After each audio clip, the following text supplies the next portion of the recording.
My name is Captain Linda Morse, 33 years old. After surviving 2 deployments in Afghanistan, I never imagined I'd nearly die on the oak floorboards my own father laid by hand. The attacker wasn't a foreign enemy. It was my brother Damian, trying to kill me over the deed to our childhood home. Dad had been gone only 3 months when Damian showed up with his wife and those papers. I can still feel my ribs cracking under his weight, the warm slick of blood pooling under my head. But the sound that will haunt me forever wasn't the pain. It was my sister-in-law Serafina's voice, cool and clear from the doorway. "Finish it, Damian. Just put her down for good." Before I share what happened that day and how everything changed, let me know where you're listening from. And hit that like button if you know that when money gets involved, sometimes blood means nothing. The house on Washington Avenue was still thick with the scent of lilies from the funeral. 3 days had passed since we buried my father, but the sweet, cloying smell clung to the curtains and the furniture, a constant reminder of what and who was gone. I sat in the living room, my hands wrapped around a coffee mug that had long gone cold. Outside, the Ohio autumn was in full display, letting go of its fiery leaves in a gentle swirling descent. It was a quiet kind of grief. The neighbors had come and gone in a steady, compassionate stream, their arms laden with Tupperware containers filled with the comforting casseroles of the Midwest. Tuna noodle, green bean, baked ziti. They'd murmur their sympathies, pat my shoulder, and leave another piece of their heart on our kitchen counter. I was grateful for their kindness, for the shared sense of community that defined our small town. But once they left, the silence that Dad's absence had carved into the house returned, heavier and more profound than before. It was a silence no amount of food or condolences could fill. I heard footsteps on the stairs. It was Damian and his wife Serafina, descending from the guest room they'd claimed. Serafina was already on her phone, her voice sharp and cutting through the quiet solemnity of the house. "I don't care about the market fluctuations," she snapped into the receiver. "Just sell the stocks. Liquidate the entire position." She caught my eye as she reached the bottom step. There was no flicker of sympathy in her gaze, no shared sorrow for the man whose funeral she had just attended in a designer black dress that probably cost more than my father's couch. There was only impatience, a restless energy that seemed entirely out of place in a house of mourning. Damian, on the other hand, had arranged his face into a mask of brotherly concern. He sat in Dad's worn armchair across from me, leaning forward with his elbows on his knees. "Linda, I know this is a difficult time," he began, his voice a low, rehearsed murmur. "But we need to be practical. This house, it's a lot for you to handle on your own." Before I could answer, Serafina cut in, her voice devoid of any pretense. "What he means is, it's a dead asset, a pile of money just sitting here, tied up in wood and brick." I stared at her, then at my brother, the man I'd built forts with in this very living room. The words felt like stones thrown into a still pool. "This is my home," I managed to say, my voice barely a whisper, hoarse from days of unshed tears. Later that afternoon, our family lawyer, Alistair Finch, arrived. He was a kind, older man who had known my father for 40 years, and his presence brought a fleeting sense of stability. He sat us down at the dining room table and explained the will. It was simple, and I thought, incredibly fair. The house was left to me, as Dad knew it was the only home I'd ever truly had. However, the will stipulated that I was to pay Damian half of the house's appraised value within 5 years. It was my father's last attempt to be equitable, to take care of both his children. Damian did not see it that way. 5 years? He let out a dry, humorless laugh that echoed unnervingly in the quiet room. The old man thought I could wait 5 years. Serafina crossed her arms, her perfectly manicured nails tapping against her silk blouse. She looked at me, not as a sister-in-law, but as an obstacle, an insect to be brushed aside. "Our lawyer will be in touch, Mr. Finch," she said, her tone icy. There was clearly some undue influence at play here. Mr. Finch looked shocked, but he maintained his professional composure, packed his briefcase, and left us to the suffocating atmosphere they had created. The moment the front door closed, the facade of brotherly concern evaporated from Damian's face, replaced by a raw, undisguised contempt. He loomed over me, his shadow falling across the table. "What did you do, Linda?" he snarled. "Did you brainwash him in his final days? Fill his head with your pathetic war stories while I was in Chicago working for a living?" I was speechless. The accusation was so vile, so far from the truth, that my mind couldn't form a response. "What are you talking about?" I finally stammered. "Don't play innocent," he growled, his voice low and menacing. "You've always been his perfect daughter in your damn uniform, the righteous Captain Morse. But you're just a grunt, living off taxpayer money. I'm the one who makes real money, who built something of himself." He turned and stormed back up the stairs, Serafina trailing behind him like a loyal viper. I was left alone in the silence, the smell of lilies suddenly feeling like a funeral shroud. The words he'd thrown at me hung in the air, sharp and poisonous. In that moment, I realized a terrible truth. My war wasn't over when I came home from Afghanistan. It had just begun, right here, in the place I was supposed to be safe. Numbly, I walked into my father's study, a small room off the kitchen that smelled of sawdust and old books. I needed to feel close to him to find some piece of the honorable man I remembered. My fingers traced the spines of his history books until they landed on a worn, leather-bound ledger on his desk. It was his old expense book. I opened it, the pages crinkling under my touch. His handwriting was as neat and precise as he had been. I saw the usual entries: groceries, property tax, electric bill. But then another set of entries started to appear, over and over, spanning years. For Damian, rent money. For Damian, car repairs. For Damian, investment. The sums were staggering. My father, a retired veteran on a fixed pension, had been bleeding himself dry for years to fund his son's life in the city. The injustice of it settled in my chest, a cold, heavy weight. This wasn't a recent development. This wasn't about grief or a poorly understood will. This was a sickness that had been festering for a long, long time. I closed the book, the question forming in my mind, a quiet dread that would soon become a battle cry. When did this all begin? The answer to my question, when did this all begin, was waiting for me in my father's workshop. The air in there still held the scent of him, a comforting mix of pine shavings, machine oil, and the faint aroma of the pipe tobacco he used to smoke on the porch. I sat on his workbench, the same one where he'd taught me how to properly hold a hammer, and continued to turn the brittle pages of his old ledger. The neatly written columns were a map of my father's life and a map of my brother's slow, steady corruption. Beside the predictable, everyday expenses, the entries for Damian stood out like wounds on the page. They started small, a decade ago. Damian, textbooks. Damian, security deposit for apartment. But they grew in frequency and amount over the years. Damian, rent money. Damian, car repairs. And the most frequent, most heartbreaking one, Damian, investment. The word always written in quotation marks, as if my father knew it was a lie but wrote it down anyway. A quiet acknowledgement of his own son's deception. I did a rough calculation in my head. Tens of thousands of dollars, maybe more. My father, a proud Army veteran who lived modestly on his pension and the income from his small woodworking business, had been silently siphoning his life savings to fund his son's glamorous, fragile existence in Chicago. The pain of this revelation was sharper somehow than the initial shock of the will. This wasn't a sudden act of greed from my brother. This was a long, sustained campaign of taking. My father hadn't just given Damian money. He had given away pieces of his own security, his own peace of mind, one check at a time. I closed the book and the memories started to unspool. Fragmented scenes from our lives playing out in the quiet workshop. I remembered one summer afternoon, years ago, when I was home on leave from basic training. Dad was mending a section of the picket fence out front. I came out to help him, and he showed me how to align the posts just right. "A family's like this fence, sweetheart," he'd said, wiping sweat from his brow. "You always have to check for loose posts and fix them before the whole thing comes down."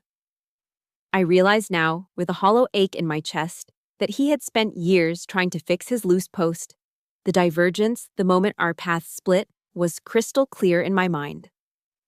The day my acceptance letter to West Point arrived, Dad had wrapped me in a bear hug, his eyes shining with a pride that filled me with more warmth than any medal ever could. Damian, home for the summer before his senior year of college, where he was studying finance, had just smirked from the doorway. "So you're going to be a government bullet stopper?" he'd scoffed. "I'm going to make millions." From that day forward, we were on two different trajectories, guided by two different compasses. I was learning about the 3 C's of leadership: competence, commitment, and character. I was learning about honor, about a code that meant you never left a fallen comrade behind. He was learning about financial leverage, risk management, and the art of the deal. I wore my uniform with a pride that came from a deep sense of purpose. He, on the other hand, seemed to wear a constant, low-grade shame about where he came from. He hated our small blue-collar town, hated its simplicity. He scrubbed the Ohio accent from his speech and always referred to our home as being near a more respectable city, as if the name of our town itself was a stain on his reputation. He even sold Dad's vintage Omega watch, a gift from Grandpa, to pay off a gambling debt he'd racked up on a business trip to Vegas, claiming it had been stolen. Dad knew. He always knew. But he never called him out on it. He just kept trying to fix the fence. Then came Serafina. The first time Damian brought her home, I watched her survey our comfortable, well-loved house as if she were inspecting a condemned building. Her eyes scanned Dad's collection of antique tools on the wall with disdain. She turned her nose up at the set of Corel dinnerware Mom had cherished. During dinner, right in front of my father and me, she'd placed a hand on Damian's arm and sighed dramatically. "Darling," she'd said, her voice dripping with condescension, "when are we finally going to escape this hole?" My father didn't say a word. He just quietly finished his meatloaf. But I saw the light in his eyes dim just a little. I saw the slight slump in his shoulders. He knew in that moment that his son had chosen a partner who amplified his worst qualities. His ambition curdled into greed, his shame into outright contempt. She wasn't just a bad influence, she was gasoline thrown on a smoldering fire. The workshop phone, an old rotary model Dad kept on the wall, suddenly rang, startling me out of my reverie. I picked it up. It was Mark, an old friend from high school who now worked as a financial analyst in Chicago, someone who had occasionally crossed paths with Damian. "Linda, I'm so sorry about your dad," he began, his voice hesitant. "And listen, I'm sorry to be calling with this, but I think you need to know." "Know what, Mark?" There was a long pause on the other end of the line. "Damian's in trouble, real trouble," he said, his voice low. "He got caught up in some crypto scheme, leveraged himself to the hilt, and lost everything. I'm not just talking about his money, Linda. He lost his clients' money, a lot of it. He's not just broke, he's desperate." As Mark's words sank in, the final pieces of the puzzle clicked into place. The frantic rush to settle the estate, the contempt, the cruelty, the complete lack of grief. My brother wasn't just being greedy. He was a cornered animal. He needed the money from our father's house not for a better life, but to save the fraudulent one he had built. My father's house, the fortress of my childhood, the only sanctuary I had left in the world, wasn't just an asset to him. It was his final sacrifice, and I was the one standing in his way. I once attended a briefing at Bagram Airfield about psychological operations, or PSYOPs. The instructor outlined the enemy's textbook strategy: isolate the target, demoralize them through relentless pressure, spread disinformation to turn their allies against them, and attack their most vulnerable points. I never imagined that my own brother would deploy those same tactics against me, not in a dusty war zone, but in our quiet corner of Ohio. The campaign began with the phone calls. The first one came at 3:14 a.m. My phone buzzed on the nightstand, jolting me from a shallow, restless sleep. It was Damian. His voice was a pathetic, theatrical whisper, laced with fake desperation. He spun a sob story about loan sharks and fabricated debts, begging me to just sign the house over to him so he could leverage it. I listened without saying a word, my heart a cold, hard knot in my chest. When he finished his monologue, I simply hung up. The next day, it was Serafina's turn. She called during my lunch break, her voice dripping with a sickeningly sweet, false concern. "Linda, darling," she cooed. "I'm just so worried about you. The burden of a big house like that, all alone, it's going to keep you from ever finding a husband and having a real family." The manipulation was so blatant, it was almost insulting. But the text messages were the worst. They were short, sharp, and designed to wound. A message from Damian would flash on my screen at a random hour. "Dad would be so disappointed in you." I didn't reply. I didn't block their numbers. I did what I was trained to do when engaging an enemy. I observed and I documented. I took a screenshot of every message. I logged every call in a new notebook. Date, time, caller, and a summary of the content. I was no longer a grieving daughter. I was an intelligence officer gathering data on enemy activity. The next phase of the operation was the disinformation campaign. My Aunt Carol called me one Tuesday afternoon, her voice tight with a nervous concern that immediately set my teeth on edge. "Linda, honey," she began. "Serafina called me. She said that you pressured your father to change the will when he wasn't of sound mind." My blood ran cold, then hot. "Aunt Carol, that is an absolute lie." "Well, that's not all," she continued, her voice wavering. "She said you forbade Damian from visiting in those final weeks, that you were trying to keep your father all to yourself." They weren't just attacking my integrity anymore. They were desecrating the memory of my final moments with my father. They were painting me as a monster, a greedy, manipulative vulture who had preyed on a dying man. I calmly and methodically explained the truth, but I could hear the seed of doubt in my aunt's voice. The poison was working. They had successfully created a family group chat on Facebook, one I was conspicuously not invited to, and were posting old photos of Dad with captions like, "Missing this great man. It's a shame he was so lonely and easily influenced at the end." They were isolating me, turning my own family into a jury that was hearing only one side of a twisted story. Then came the physical incursions. I came home from the grocery store one afternoon to find the back door unlocked. I drew the 9mm I now kept in my purse, clearing the house room by room, just as I'd been trained. Nothing was missing, nothing was out of place, but the message was clear. "We can get to you whenever we want. You are not safe here." The violation of it, the deliberate shattering of my sense of security, left me shaking with a quiet, controlled rage. A few days later, the war escalated. I was scrolling through real estate listings online just to keep an eye on the market when I saw it. My own home. It was listed for sale on Zillow. There were pictures of my living room, my kitchen, the pattern on my bedspread. The listing agent was from a high-end firm in Chicago. Damian had let a realtor into my house behind my back, had him photograph my private spaces, and had put my life up for sale without my consent. This was no longer a dispute. This was a declaration of war. He wasn't just trying to take my house, he was trying to erase my existence from it. The final tactic was direct intimidation. His black BMW started appearing on our street late at night. He wouldn't stop, just cruise by slowly, his headlights sweeping across my living room window like a searchlight from a prison tower. It was a classic intimidation tactic, a predator circling its prey. He wanted me to feel watched, to know that even inside my fortress, I was exposed. One night, after his car passed for the third time, I gave up on sleep. I sat in the dark of the living room, my father's old Colt 45 resting on the coffee table in front of me. The moonlight glinted off the polished steel. I wasn't afraid of him. I was disgusted. Disgusted that the boy I once built snowmen with had become this creature. Disgusted with myself for not seeing the monster he was becoming sooner. It was in that moment, sitting in the dark, that I knew I couldn't fight this alone anymore. The perimeter had been breached. The enemy was inside the wire. I needed backup.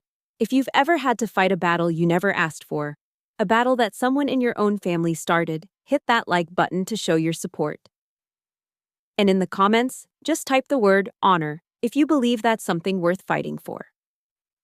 I picked up my phone, my fingers scrolling past Damian's and Seraphina's names until I found the one I was looking for. The one person I knew who understood my father's code, because he lived by it himself. I pressed the call button. It rang twice before he picked up. "Eli," I said, my voice steadier than I felt. "It's Linda. I need your help." The silence after I hung up the phone was heavy, filled with the echo of my own desperate request. For a moment, I wondered if I had been right to call, to pull someone else into the toxic mess my family had become. But the sound of an engine rumbling down the street, the familiar growl of an old Ford pickup, erased all doubt. 10 minutes. It had taken him 10 minutes. Eli's truck pulled into the driveway, its headlights cutting through the darkness. He got out, a silhouette of steadfast reliability against the night. He wasn't just a neighbor. Eli Vance had been my father's best friend since they were boys. He was a retired police chief, a man whose moral compass pointed true north no matter what storm was raging. He wasn't empty-handed. In one hand, he carried a heavy-duty toolbox. In the other, a large thermos that I knew was filled with the strong black coffee he and my dad used to drink at all hours. "All right, Captain," he said as I opened the door, his voice a low, calming rumble. "Let's secure your perimeter." For the next few hours, we worked. The exhaustion and fear that had been my constant companions faded into the background, replaced by a focused sense of purpose. Eli moved with the quiet efficiency of a man who had spent his life bringing order to chaos. He checked every window, tightening the latches, adding new sash locks to the older frames. He replaced the flimsy lock on the back door with a heavy-duty deadbolt that clicked into place with a satisfying, definitive thud. As he worked, he talked me through it, pointing out the vulnerabilities of the house. "Your dad was a good soldier, Linda," he said, his voice laced with a deep sadness as he inspected the overgrown bushes near the living room window. "But he built this house for a family. He wasn't thinking about blind spots or fields of fire. He wasn't expecting the enemy to come from the inside." That single sentence perfectly captured the heartbreak of it all. This fortress, built with love, was never designed to withstand a siege from within its own ranks. Our final task was installing the security cameras, a simple, modern system he'd picked up at a hardware store on his way over. We mounted one over the front door, another covering the back porch, and a third aimed down the driveway.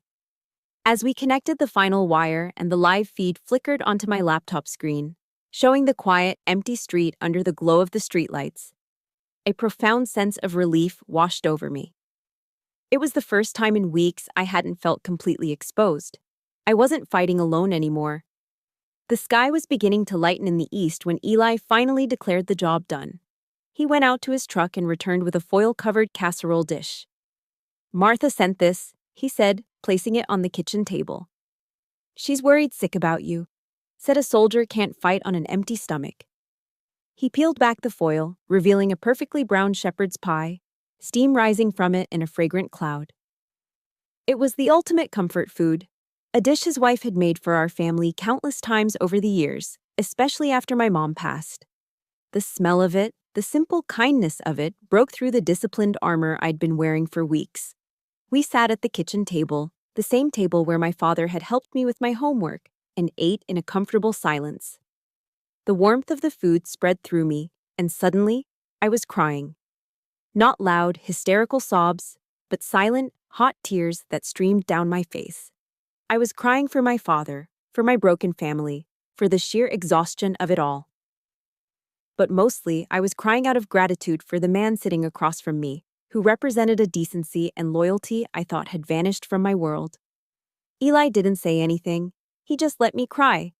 And when the tears subsided, he started to talk. He told me stories about my dad I'd never heard before. He told me about the time they went on a disastrous fishing trip and lost their canoe, about how my dad had spent a whole weekend helping him re-shingle his roof after a bad thunderstorm, refusing to take a dime for it. "This house, Linda," he said, gesturing around the kitchen. "It's not just a building. It's a part of this town's memory. Your dad's memory is in every board he cut, every nail he hammered. He was a good man. The best I ever knew." His words were a balm on a raw wound, reminding me of what I was fighting for. Not just a piece of property, but a legacy of honor. As the sun rose properly, casting golden light into the kitchen, Eli stood up to leave. He placed a heavy, calloused hand on my shoulder. His grip was firm, reassuring. "Linda," he said, his gaze serious and unwavering. "I made a promise to Arthur a long time ago. I told him I'd always look out for his kids." He sighed, a flicker of pain in his eyes. "I feel like I failed with Damian. I watched him drift, and I didn't do enough. But I won't fail you. I won't let him hurt you." He looked toward the laptop where the camera feed showed the world outside waking up. "Let 'em run, Linda. Just let them record everything. The truth is your best weapon." Then he looked back at me. "Anytime you feel unsafe, anytime you see that black BMW, you call me. Don't hesitate. You call me, and I'll be here.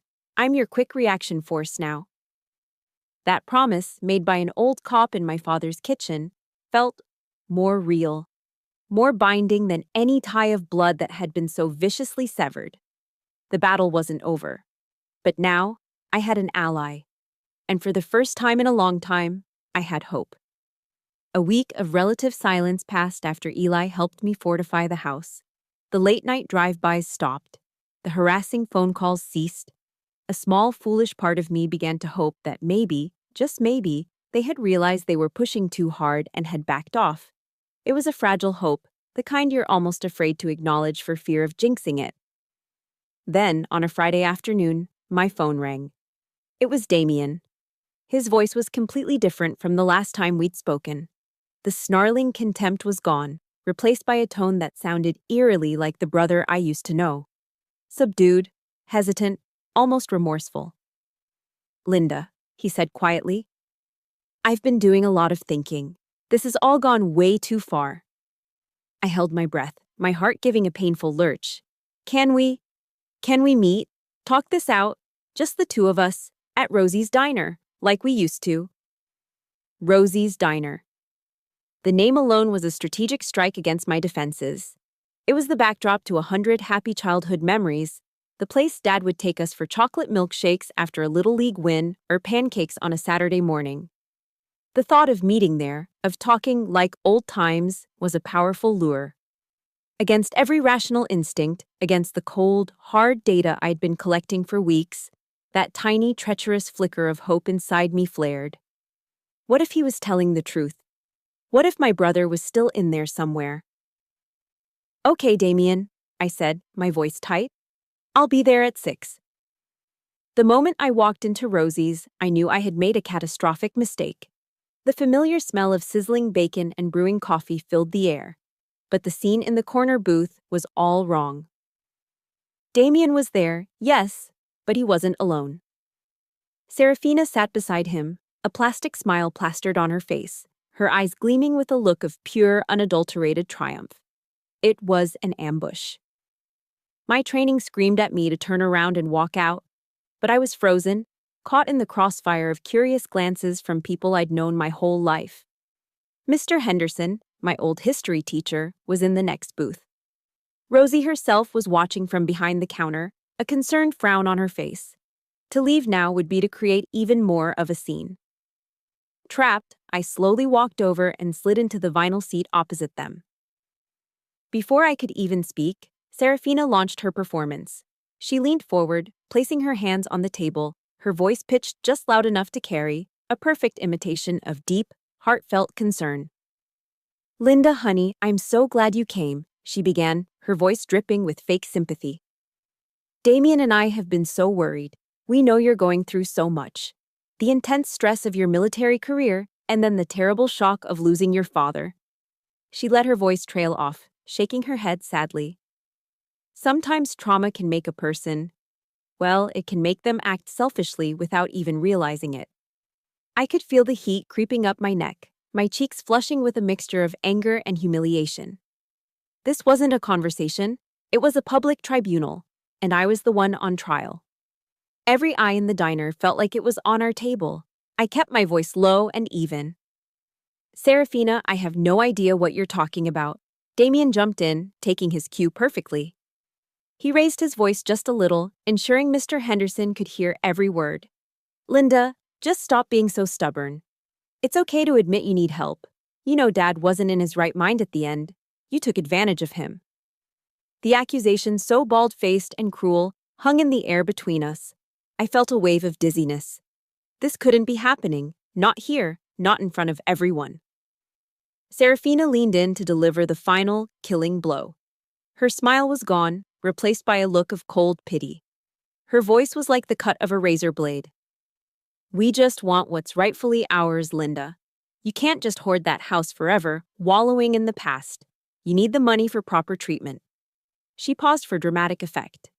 PTSD is a very real thing. We've been reading about it. And it's clearly turning you into someone you're not. Someone angry. Someone irrational. That was it. The last straw. In all my time in the service, I had never felt a rage like this. They had taken the thing I was most proud of, my uniform, my service, my sacrifice. And they were twisting it into a weapon to use against me, to paint me as unstable, as broken. It was the lowest, most despicable blow imaginable. My code of conduct as a soldier flashed through my mind. I will never surrender of my own free will. I would not surrender to this. Slowly, deliberately, I placed my hands flat on the table and pushed myself up. My movements were calm, controlled. I looked down at them, at their two expectant, predatory faces. The noise of the diner seemed to fade away into a dull roar. You two are despicable, I said. My voice wasn't loud, but it was clear and cold as ice, cutting through the low murmur of the restaurant. I turned my eyes to Damian, to the stranger wearing my brother's face. You are no longer my brother, I said. The words felt like stones, but they were the truth. Then I turned my back on them. I walked out of that diner, head held high, not looking back. I could feel their stares, and the stares of everyone else, burning into my shoulder blades. I didn't stumble. I didn't run. I just walked. I didn't cry. The fury inside me had incinerated every last tear. By the time I reached the cool air of the parking lot, by the time I got into my truck and shut the door, I knew that any hope for peace, any lingering memory of the family we once were, was dead and buried. Back at the house, I walked straight to the mantelpiece and stood before the framed photograph of my father, taken the day he retired from the army, standing tall and proud in his dress uniform. I looked into his kind, honorable eyes, and the dam of my control finally broke. A single, hot tear traced a path down my cheek. I'm sorry, Dad, I whispered to the man in the photograph. I tried to do this your way. I tried to be quiet. I tried to be dignified. I wiped the tear away with the back of my hand. I can't be silent anymore. The 2 days after the diner ambush were quiet. Too quiet. It was the kind of unnatural calm that comes before a hurricane, a silence pregnant with violence. I spent those 48 hours in a state of heightened alert, my senses sharp, my body humming with a low-grade adrenaline. I cleaned my weapons. I reviewed the camera footage. I slept in short, fitful bursts, always with one ear open. I knew they were coming. My vow in front of my father's photograph had changed the equation. The time for absorbing their attacks was over. Now, I would meet force with force. They came on Saturday morning. The sun was bright, the sky a crisp autumn blue. Birds were chirping. The world outside was deceptively peaceful. But when Damian's black BMW pulled into my driveway, my heart didn't leap with fear. It settled into a cold, hard rhythm. This was it. My phone was already in my hand. I sent a single, prearranged word to Eli. Here. I watched them on the security camera feed as they walked up to the front porch. Damian's face was a mask of grim determination. Serafina looked bored. When the doorbell rang, I took a deep breath, holstered my pistol at the small of my back, hidden by my jacket, and went to the door. I didn't open it all the way. I stood in the threshold, my body blocking the entrance, a human barrier. I made myself clear, I said, my voice flat and devoid of emotion. You are not welcome here. For a split second, Damian looked taken aback by my cold defiance. Then the rage returned. With a guttural roar, he slammed his shoulder into the door, forcing it open and sending me stumbling backward into the entryway. He and Serafina stormed in, bringing the stench of their malice into my home. "We're ending this today," Damian snarled. He was waving a sheaf of papers in his hand, some kind of legal document his shark of a lawyer had probably drafted. "You're going to sign the papers to take out a mortgage on this house, and you're going to give us the money. Or I swear to God, I will burn this place to the ground with you in it." I looked at his contorted face, at the desperation churning in his eyes. The last shred of the brother I knew was gone, consumed by the monster he had become. "Never," I said. The word was quiet, but it was absolute. It was the spark that ignited the powder keg. All the years of his perceived slights, his failures, his jealousy, and his bottomless entitlement erupted in a single, violent explosion. He lunged. My training kicked in. I sidestepped, raising my arms to defend myself, but I had underestimated the raw, feral power of his rage. And a part of my brain, a small, stupid, sentimental part, was still screaming, "This is your brother." That hesitation was all he needed.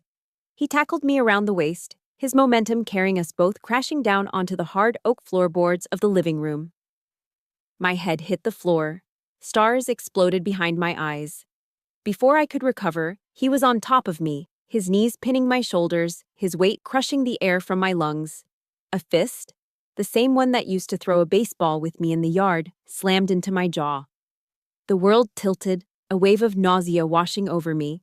He hit me again, and again. I could hear a sickening crack, feel a sharp, incandescent spear of pain shoot through my side. A rib. He'd broken a rib. I fought back, my hands clawing at his face, my nails digging for purchase. But he was a man possessed, fueled by a madness that gave him terrifying strength. My vision started to tunnel. The edges went dark. I could taste blood, warm and coppery, in the back of my throat. Through the hazy fog of pain, I saw him scramble off me. For a wild second, I thought it was over. But he was just getting a weapon. He grabbed the heavy bronze statuette from the fireplace mantel. It was a replica of the tomb of the unknown soldier from Arlington. A piece my father had cherished, a symbol of ultimate sacrifice and honor. Damian held it in both hands, raising it high above his head, his chest heaving. He was going to kill me. He was going to bash my skull in with a monument to our father's most sacred ideals. My fading vision darted to the doorway. Serafina stood there, arms crossed, watching. Her expression was not one of horror or shock. It was one of complete, placid detachment, as if she were observing a mildly interesting scene in a movie. She was waiting, and then she spoke. Her voice, crisp and clear, cut through the red haze of my pain. The words would be seared into my brain for all eternity. "Finish it, Damian," she said, her tone utterly casual. "Just put her down for good." It was a death sentence. The bronze statuette began its downward arc. In that split second, I didn't feel fear.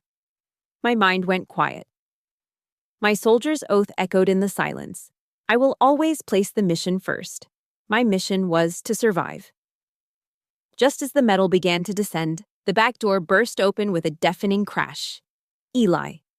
He moved with a speed that defied his age. His retired service revolver held steady in a two-handed grip, aimed squarely at Damian's chest. "Drop it! Police!" he bellowed, his voice a commanding roar that filled the room and shook the very foundations of the house. Damian froze, the statuette held aloft. The murderous rage in his eyes flickered and died, instantly replaced by a wide-eyed, animal panic. Serafina's face, once so calm and composed, turned the color of ash. But Eli hadn't come alone. His other hand held his cell phone, its camera lens a small dark eye, recording every single second of the brutal reality. If you believe that no one should ever have to face a monster alone, hit that like button right now. And please show your support for Linda by commenting with a simple blue heart to represent the thin blue line that showed up to save her. The distant wail of sirens grew louder, closer, a chorus of approaching salvation. They were here. Help was here. The physical battle was over. The statuette clattered to the floor from Damian's nerveless fingers. I lay there, on the floorboards my father had laid, and I knew the war for justice, and for my very soul, had only just begun. But as I closed my eyes, the last thing I thought was, the video. Did he get the video? I woke up adrift in a fog of pain, tethered to consciousness only by the steady, rhythmic beeping of a heart monitor. The fluorescent lights of the hospital room hummed above me, antiseptic and unforgiving. Every breath was a fresh agony, a sharp reminder of my 3 fractured ribs. A doctor, in a calm, detached voice, would later list my injuries: a severe concussion, deep tissue bruising across my face and torso, and a hairline fracture in my left cheekbone. But the physical pain was a distant signal compared to the vast, hollowed-out emptiness that had taken root in my chest. The place where a brother used to be. Eli was sitting in the vinyl visitor's chair beside my bed, his face a roadmap of worry. He looked like he hadn't slept. When he saw my eyes open, a wave of relief washed over his features. "Hey, Captain," he said, his voice a rough whisper. "Welcome back." My first thought, the one that cut through the morphine haze, was a single, urgent question. "The video," I rasped, my throat raw. "Eli, did you get it?" He reached into his pocket and pulled out his cell phone, holding it up like a holy relic. "They're in custody, Linda, both of them," he said, his voice firming with conviction. "And I've got everything, right here, the whole damn thing." He paused, letting the weight of his words sink in. "Our lawyer, Mr. Finch, he's on his way. You just focus on healing. This fight, we're going to win it." Looking at the unwavering loyalty in my father's best friend's eyes, I knew I wasn't just fighting for a house anymore. I was fighting for him, for my father's memory, and for the very idea of justice. When Alistair Finch arrived an hour later, I'd already made a decision. The victim part of this story was over. Now, the strategist was taking command. I asked the nurse for a legal pad and a pen. Propped up against the pillows, with a throbbing headache that felt like a blacksmith's hammer inside my skull, I began to write. I constructed a timeline. It was as precise and detailed as any after-action report I'd ever filed. I started with the day of Dad's funeral and moved forward, documenting everything. Every 3 a.m. phone call, every manipulative text message, every lie spread to our relatives, the Zillow listing, the late-night drive-bys. I noted the date, the time, and the content of each hostile action. I was no longer a daughter processing trauma. I was an officer building a case, laying out the enemy's pattern of escalating aggression. When I handed the 9 handwritten pages to Mr. Finch, he read them in silence, his expression growing more grim with each page. When he finished, he looked up at me, a new level of respect in his eyes. "Captain Morse," he said, his voice quiet but firm. "Your discipline, even now, is astonishing. This is exactly what we need. This isn't just a he said, she said. This is a meticulously documented campaign of harassment and intimidation. They will not be able to claim this was a spontaneous act of passion. You've proven their intent." While I was recovering, Eli was doing what he did best.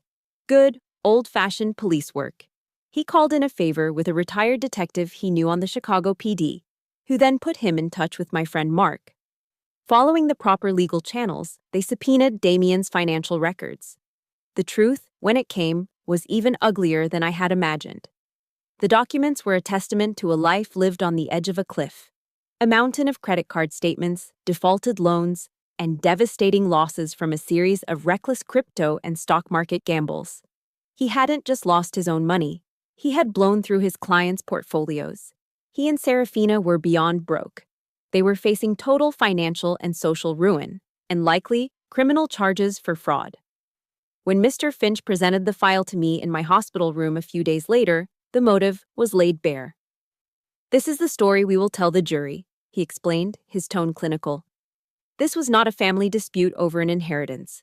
This was a calculated and desperate conspiracy, fueled by greed. They didn't come to your house to negotiate, Linda. They came to rob you, and they were prepared to do whatever it took." A uniformed officer came by and added one last, damning piece to the puzzle. When they had arrested Damian and searched his car, they had found a large suitcase packed with his clothes, passport, and a significant amount of cash in the trunk. He had been planning to run the moment he had the money. Finally, it was time. The three of us, me, Eli, and Mr. Finch, gathered in a small sterile conference room. Eli placed his phone on the table, connected it to a small speaker, and pressed play. The video was brutal. The grainy footage showed the door being forced, Damian's enraged face, the raw violence of the assault. I heard my own pained grunts, the sickening thud of his fists. I watched my own desperate struggle. It was horrifying to see, a violation all over again. And then, the audio picked it up. Serafina's voice, piped through the phone's small speaker, was chillingly clear, devoid of any panic or emotion. "Finish it, Damian. Just put her down for good." Mr. Finch reached out and hit pause.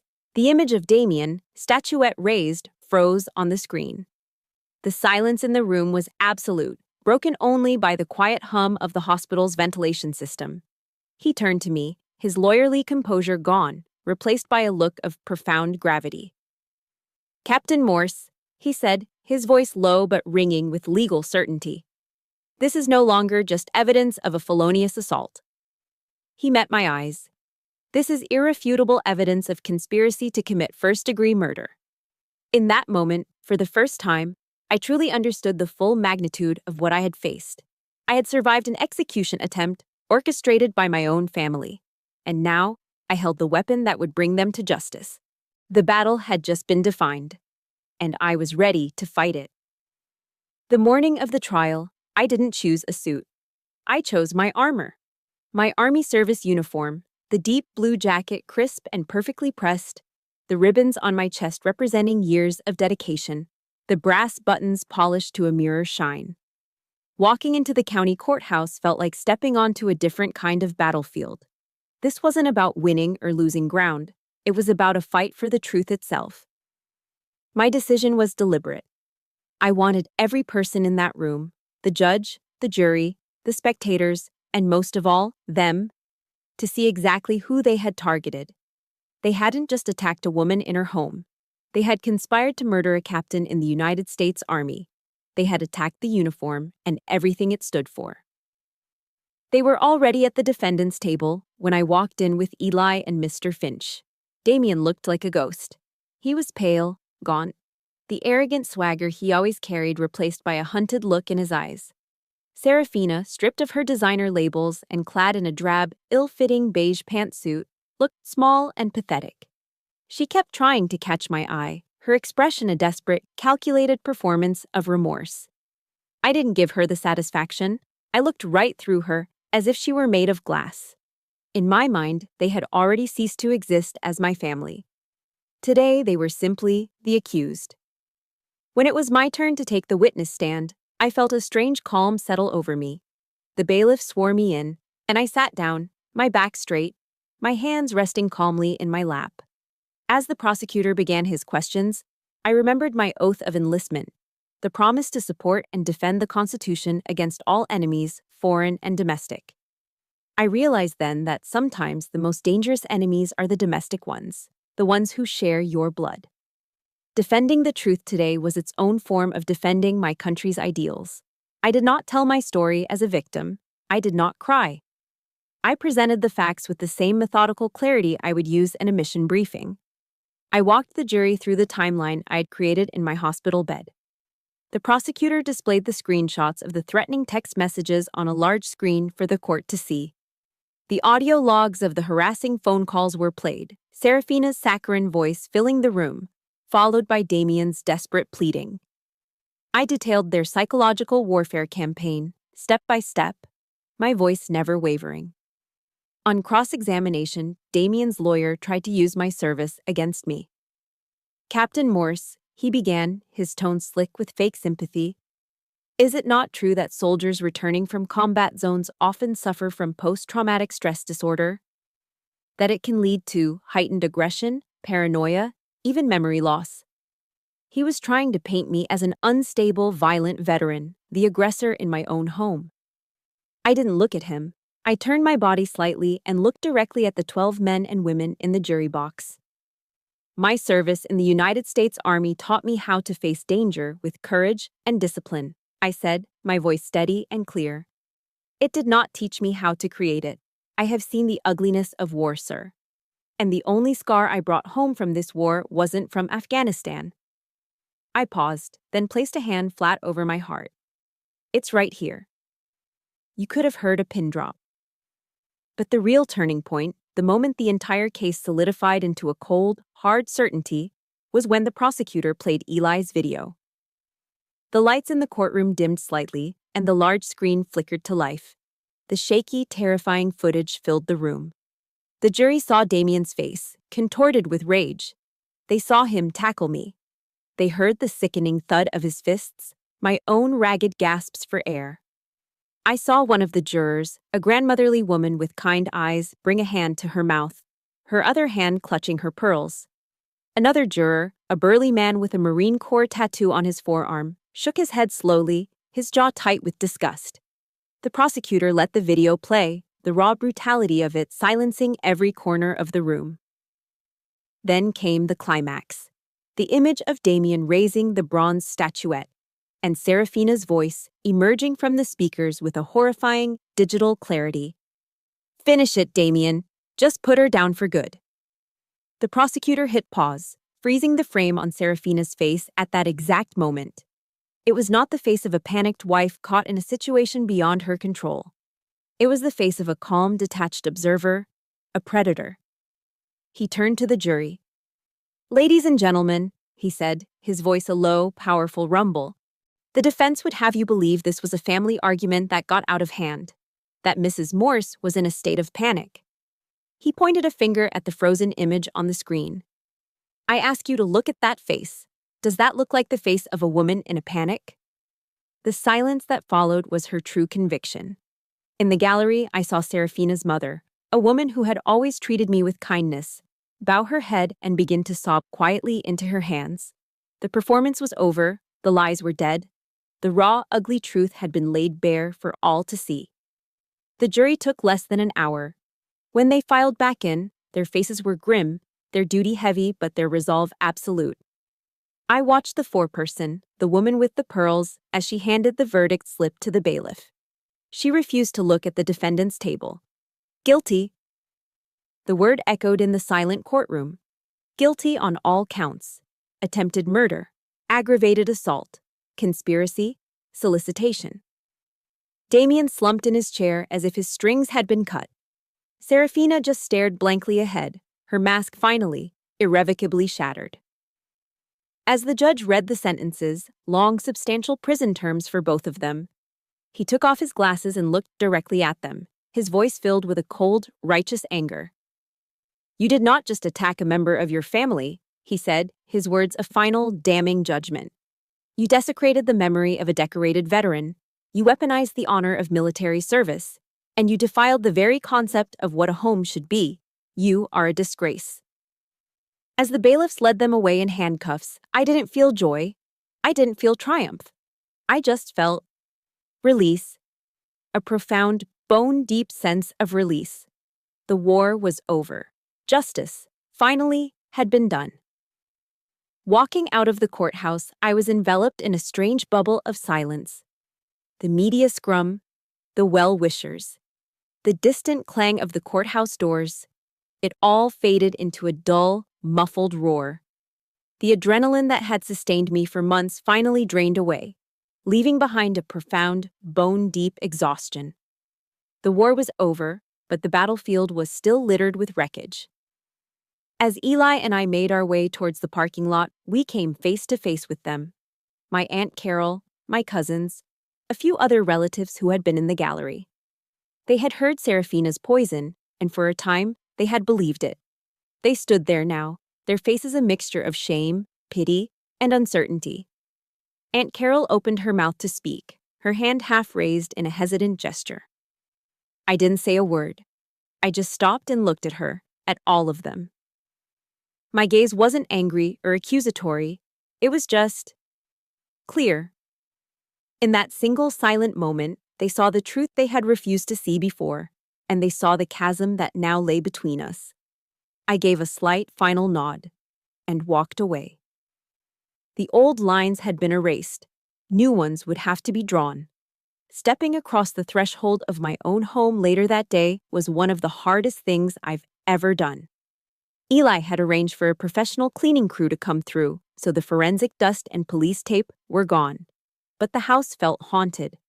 I could still see the ghost of the attack in the living room, a psychic stain on the air.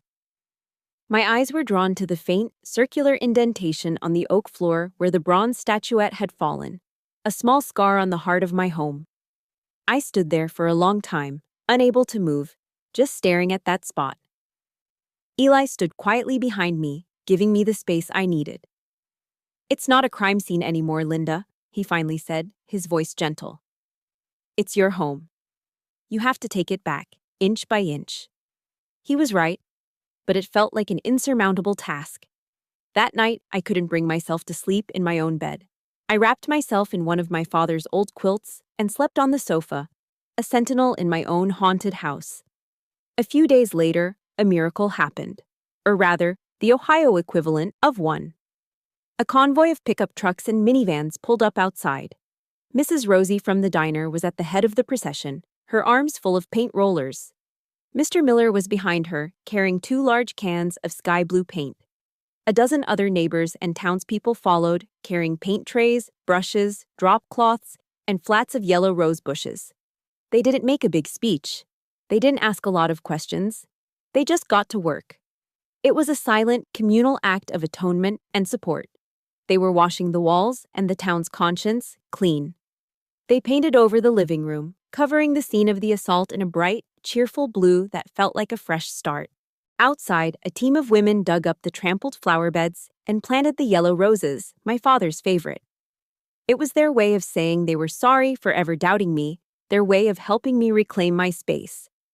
I stood on the porch and watched them, and for the first time since the trial, I cried. Not tears of rage or grief, but tears of overwhelming, cleansing gratitude for the decency of good people. About a month later, a letter arrived. The return address was a state penitentiary. It was from Damian. For a long moment, I considered throwing it away unopened. But I needed to know. I needed to close the final door. The letter was 10 pages long, a rambling, pathetic litany of self-pity and blame-shifting. Serafina had manipulated him. The financial pressure had made him, not himself. The market had turned against him. He never meant for things to go so far. He begged me to find it in my heart to forgive him, to write a letter to the parole board, to help him with his appeal. Not once did he take full, unequivocal responsibility.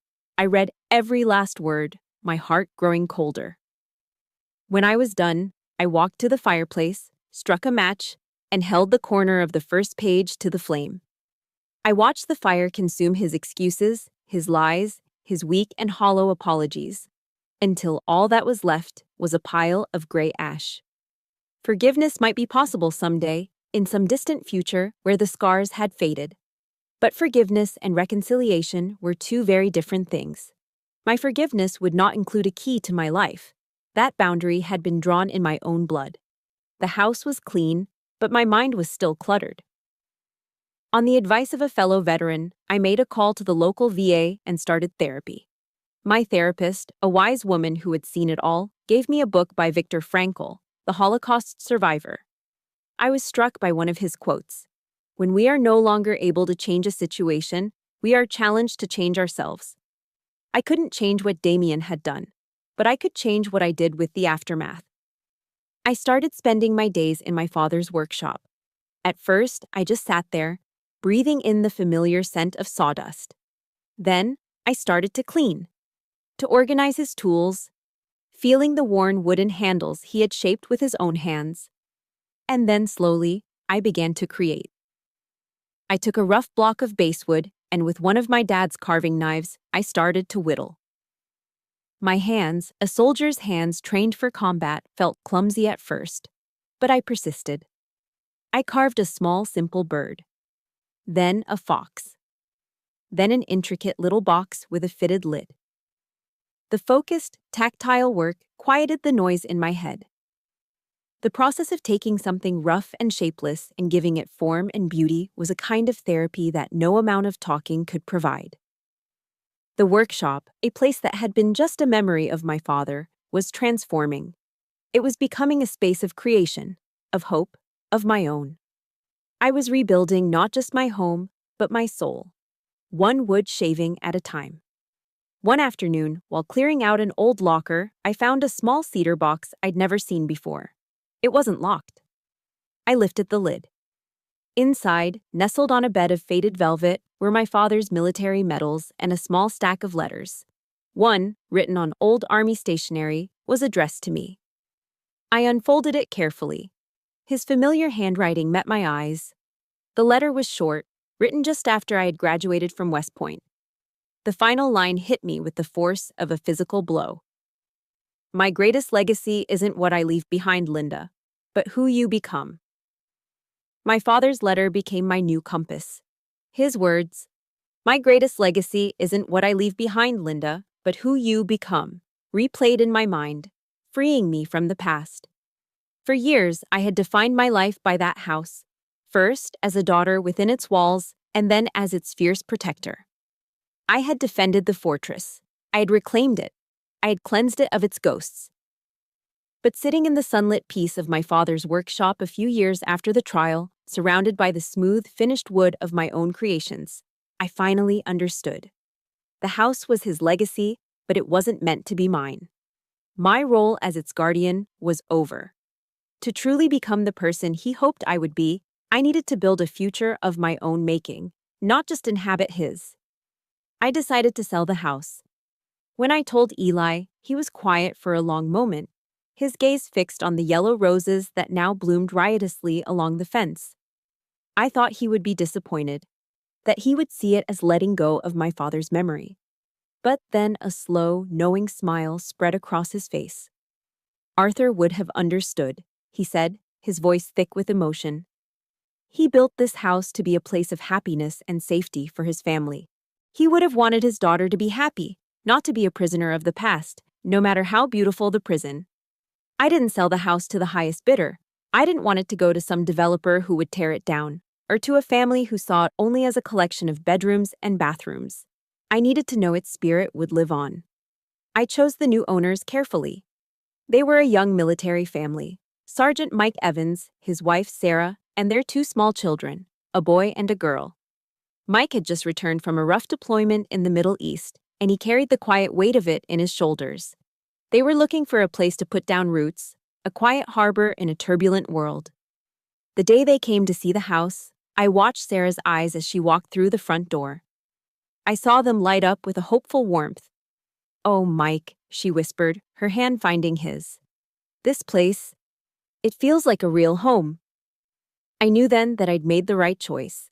A week later, as I handed the old brass keys to Sergeant Evans, the very same keys my father had once given me, I felt a sense of peace, not loss. "This house protected my family for generations," I told them, my voice steady. "Now it's its turn to protect yours." With the proceeds from the sale, I didn't buy a bigger house or a fancier car. The desire for those things had been burned out of me. I used a portion of the money to buy a small, simple condo on the other side of town, a place that was just for me. And with the rest, the majority of it, I did something that I knew would have made my father burst with pride. I established the Arthur Morse Foundation. It was a small, local nonprofit with a simple mission. Using my father's old workshop as our headquarters, we started offering free woodworking and art therapy programs for veterans and their families. It became a place for them to come, to work with their hands in a quiet, focused way, and to connect with others who understood the silent language of trauma. It was a place to mend the invisible wounds of war, just as I had. The story ends here, but it also begins here. It ends on a Saturday morning, a few years later. The Ohio sun is streaming through the windows of the workshop, illuminating floating motes of sawdust like tiny golden stars. The air is filled with the scent of freshly cut cedar and the low hum of lathes and sanders. It's a sound of creation, not destruction. I'm standing beside Sergeant Mike Evans, who now comes every weekend. I'm showing him how to sand the curved wings of a small wooden airplane he's making for his son's birthday. And he is smiling. A genuine, unguarded smile that lights up his whole face. a smile that his wife, Sarah, later tells me, with tears in her eyes, she hadn't seen since before his last deployment. I look around the room. I see a former Marine, a woman who did 2 tours in Iraq, meticulously carving a delicate flower. I see an old Vietnam vet teaching a young soldier who lost his leg in a roadside bomb how to turn a bowl on the lathe. They are men and women who have walked through hell, who have faced the unimaginable. And now, they are finding their own peace in the rhythm of their work, in the steady companionship of their fellow soldiers. The warrior ethos, the creed that was drilled into me at West Point, has 4 tenets. The final one has always stayed with me. I will never leave a fallen comrade. I understand now that this oath doesn't end when you take off the uniform. Our comrades are all around us, fighting silent battles in the quiet of their own homes. I realize in this moment of profound and peaceful clarity that my father's true legacy wasn't the house on Washington Avenue. It wasn't in the wood and nails and brick. His legacy is right here. It's in this room. It's in these working hands, these slowly healing souls. It's in the smile on a soldier's face. I hadn't just survived for myself. I had survived to build this. And finally, in the truest sense of the word, I was home. And so, my story comes to a close. Thank you for walking this path with me. My fortress was once made of wood and nails, but I learned that the strongest walls are the ones we build inside ourselves. Walls of honor, resilience, and hope. Whatever battles you are facing, know that they do not have to be your entire story. It's what you build from the ashes that defines your true legacy. If stories of strength and survival resonate with you, I invite you to follow the channel and become part of our community.